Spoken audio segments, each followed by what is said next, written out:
প্রথম আলো একটা ইনস্টিটিউশন, একটা প্রতিষ্ঠান।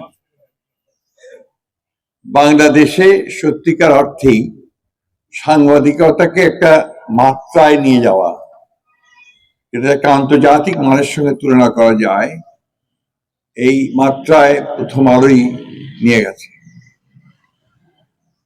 প্রথম আলোর প্রথম থেকে একটা চেষ্টা ছিল যে এই দেশে একটি সত্যিকার অর্থেই প্রগতিশীল, অসাম্প্রদায়িক এবং বুদ্ধি চর্চার বিশ্বাসী একটি তরুণ প্রজন্মের সৃষ্টি করা। চেষ্টা করেছে, কতটা সফল হয়েছে সেটা আমি বলতে পারবো না। এই জন্যে এখন আমরা যে দেখছি তাতে মনে হয় প্রথম আলো খুব একটা সফল হতে পারেনি। আজকে দুর্ভাগ্যজনকভাবে বাংলাদেশে সাম্প্রদায়িকতার চর্চা যারা করেন তারা বেশ বাহবা পান, তালি পান, অনেক পাঠকও পেয়ে যান। বিশেষ করে আপনার এই যে সামাজিক গণমাধ্যম, এই গণমাধ্যমে একটা আমার কাছে মনে হয় যে ভয়াবহ একটা উন্মাদনা সৃষ্টি হয়েছে, যেটা এই দেশের জন্য, এই দেশের জনগণের জন্য, এই দেশের মানুষের জন্য কখনোই কোনো শুভ বার্তা বয়ে আনে না।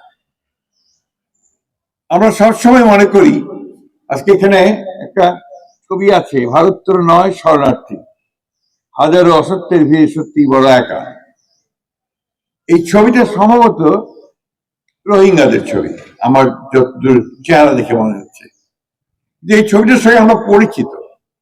1971 সালে স্বাধীনতা যুদ্ধের সময় আমরা দেখেছি আমাদের এই ঠাকুরগাঁ থেকে, সমগ্র বর্ডারগুলো থেকে, সীমান্ত অঞ্চল থেকে এইভাবে লক্ষ লক্ষ মানুষ, প্রায় 1 কোটি মানুষ পাক হানাদার বাহিনীর আক্রমণে তারা পালিয়ে যেতে বাধ্য হয়েছিল ভারতে।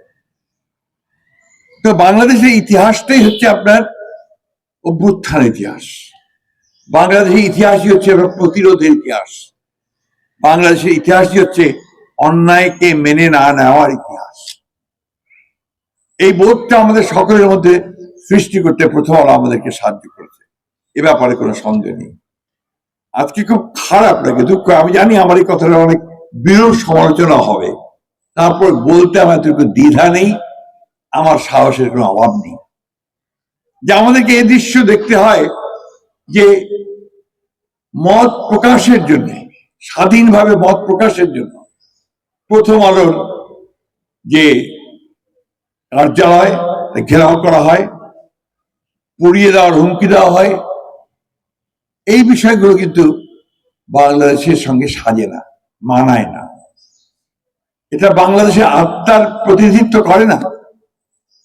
আমাদের বাংলাদেশের যে আত্মা 1971 সালে যার জন্য আমরা লড়াই করেছিলাম, যুদ্ধ করেছিলাম, সেই লড়াইটা, যুদ্ধটা ছিল সত্যিকার অর্থেই একটা অসাম্প্রদায়িক, গণতান্ত্রিক, প্রগতিশীল বাংলাদেশ দেখার।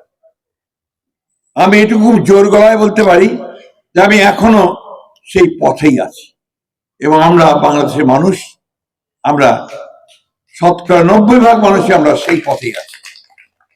আমরা বিশ্বাস করি যে সত্যের জয় হবে, প্রমাণিত হয়েছে।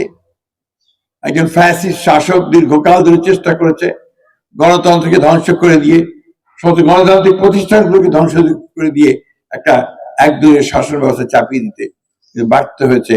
এই দেশের দেশপ্রেমিক মানুষ, ছাত্র জনতা তার নিজের রক্ত দিয়ে এই প্রমাণ করেছে আবার যে এটা বাংলাদেশে সম্ভব।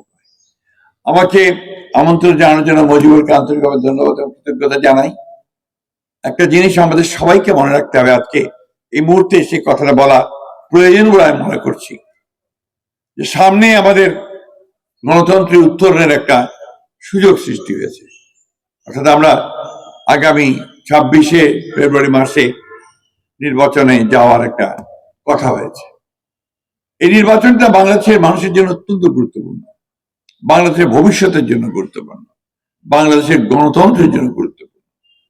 কারণ এই নির্বাচনে যদি আমরা কোনো ভুল সিদ্ধান্ত নেই তাহলে জাতি এর জন্য অনেকটা আমি মনে করি যে তাকে পে করতে হবে। এবং আমি বিশ্বাস করি বাংলাদেশের মানুষ কখনো ভুল করে না, এবারও ভুল করবে না, সঠিক সিদ্ধান্ত নেবে। আমি মুজিবুরকে আবারও ধন্যবাদ জানাই, প্রথম আলোকে ধন্যবাদ জানাই যে প্রথম আলো আমাদের নিঃসন্দেহে একটা নতুন পথ দেখিয়েছে। আশা করি সেই পথ আরো দৃশ্যমান হবে, আরো প্রশস্ত হবে এবং সকল মানুষ সেই প্রগতির পথে হাঁটতে সক্ষম হবে। ধন্যবাদ সকল।